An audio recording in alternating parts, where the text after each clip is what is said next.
पश्चिम महाराष्ट्राच्या दौऱ्यावर असणारे मराठा आरक्षण संघर्षाचे नेते मनोज जरांगे पाटील यांचे आज सांगली जिल्ह्यात जोरदार स्वागत करण्यात आले।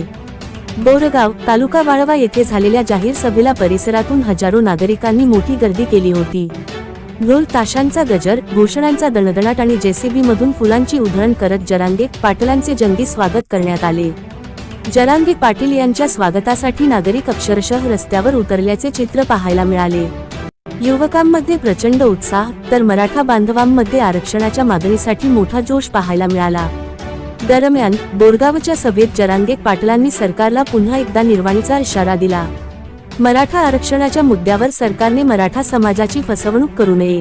आरक्षणाच्या मागणीची ही लढाई आता थांबणार नाही, उलट लोकांच्या पाठिंब्याने ती अधिक तीव्र होत आहे। सरकारने योग्य निर्णय घेतला नाही तर त्याचे गंभीर राजकीय परिणाम सरकारला भोगावे लागतील, असा इशारा त्यांनी दिला। सांगली जिल्ह्यातील या अभूतपूर्व स्वागतामुळे मराठा आरक्षणाच्या आंदोलनाला पश्चिम महाराष्ट्रात पुन्हा एकदा मोठी ताकद मिळाल्याचे चित्र बोरगावच्या सभेत पाहायला मिळाले।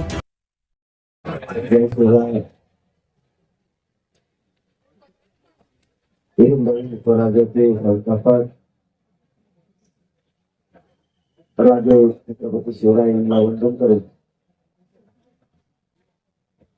या सांगली जिल्ह्याच्या बोरगाव मध्ये जमलेल्या माझ्या तमाम मराठा बांधवांना माझा मानाचा जय शिवराय। मराठा समाजाचं आरक्षण आणि त्या नोंदी रद्द करण्यासाठी ताकदीनं प्रयत्न चालू आहे।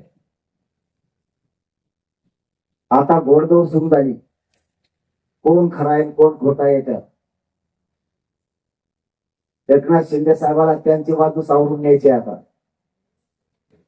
आणि रेस मध्ये पुन्हा पाऊल पुढे आले, त्यांनाही त्यांची बाजू सावरून न्यायची म्हणून आता अधिकाऱ्याला प्रवक्ता केलंय।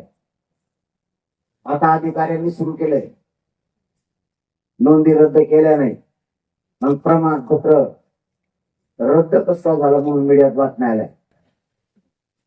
किती खोटं बोलायचं आणि किती मराठ्यांचं वाटोळं करायचं, याला काही सीमा असते। यांनी आयुष्यभर खोटं बोलून या राज्यातल्या सगळ्या समाजाचा रोष अंगावर घेतला। असा एकही समाज नाहीये ग्राउंड लेवलवर जर बारीक विचार करून बघितलं तर या सत्तेवरती एकही माणूस खुश नाहीये। यांनी प्रत्येक वेळेस दादागिरीनं चौकशा लावून लोकांना त्रास दिला। या राज्यातला एकही शेतकरी सुखी नाहीये, एकही जाती धर्माचा माणूस सुखी नाहीये।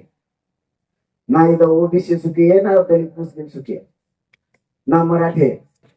आणि शेतकऱ्यांचं पूर्ण वाटोळ करायचं काम सरकारकडून झालं। प्रत्येक वेळेस दादागिरी आमचं कुणीच काही करीत नाही, ही जी गर्व आणि मात चाललाय ना मराठ्यावर देऊ पहिला सरकारचा आपल्याला उतरावं लागणार आहे।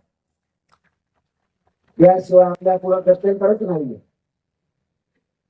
सरकारनं मराठ्या फूट पडावं, मराठ्या गैरसमज गेला पाहिजे म्हणून सगळे षडयंत्र आणि सगळी ताकद वापरली।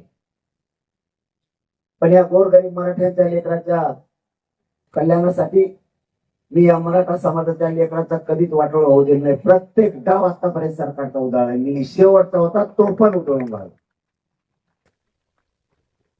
प्रामाणिक काम केल्याच्या नंतर समाजही पाठीशी उभा राहतो। ते जगाच्या पाठीवर जिवंत उदाहरण जर कोणी दिलं असेल तर ते मराठा समाज। तुम्ही पैशानं दादागिरीनं कधीच समाज एकत्र करू शकत नाही। आम्हाला हे गाव कोणतं आहे हे सुद्धा माहित नाही, कोणता रस्ता जातो हे पण माहित नाही।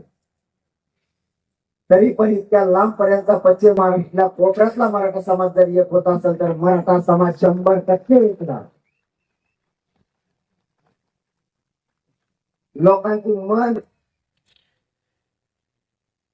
लोकांनी जे मन ठेवले ते पश्चिम महाराष्ट्रासाठी, पश्चिम महाराष्ट्राने ते मोडून काढले।